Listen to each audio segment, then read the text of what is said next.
spiritual stopover in Red Rock, let us trek down to the colorful street of this place that some people identify as the art hub of Arizona, Sedona.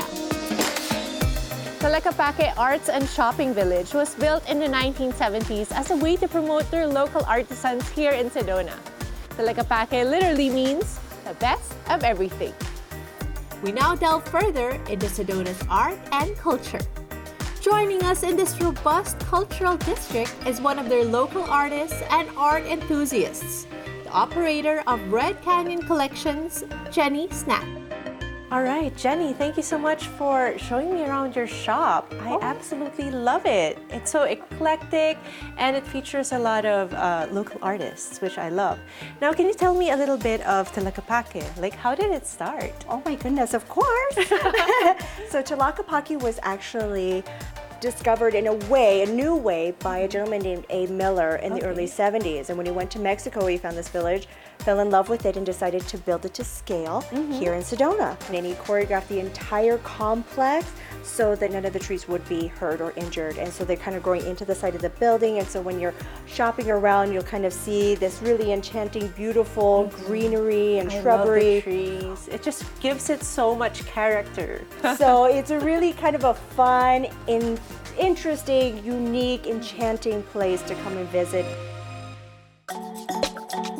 So it's all about the good energy, the good vibes. Yes. And that's what Sedona is all about, I guess. Yeah. I mean, there's so many different variations and interpretations of what Sedona means for so many different people. But despite what background, belief system, spirituality you have, you know that when you come here, you recognize something beautiful and different and a place to relax and enjoy and shop that's so different than anywhere else you're going to go. We have so many shops in here. There's about 50 of us now, but we have a pack. Nobody will carry the same thing twice. So every single store you go into is going to be a little bit different. And to incorporate these beautiful local artists like Tom Charlie, David Pritchard, Francis Jones, that use this really beautiful silversmithing work. They use the traditional hand stamping out the metal and each piece separated and beautifully handcrafted. And then you have pieces like the Starborn. This is druzy crystal. And if you've never seen that, I'm wearing a piece, luckily. Druzy actually means very small. So if you touch it, it's actually tiny crystals. And they're indigenous to Arizona, so you can find them here.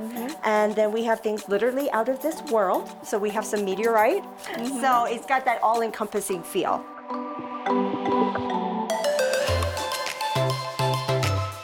And actually, you yourself are an artist, so don't be shy about it. Come on. Very little. I dabble in it just because I think this is a good place to be creative. And you're in the right place. I mean, this is where local artists thrive, right? Right. So, yeah. I will just say I'm happy that I can find a place that inspires me enough to try something new and do something different and have a place where people say, yep, I love what you do, and I'm happy to take that home, and that to me is a true honor. So when somebody takes home one of my pieces, I'm like, oh, good, they wanted to be part of my story too, and that really is exciting.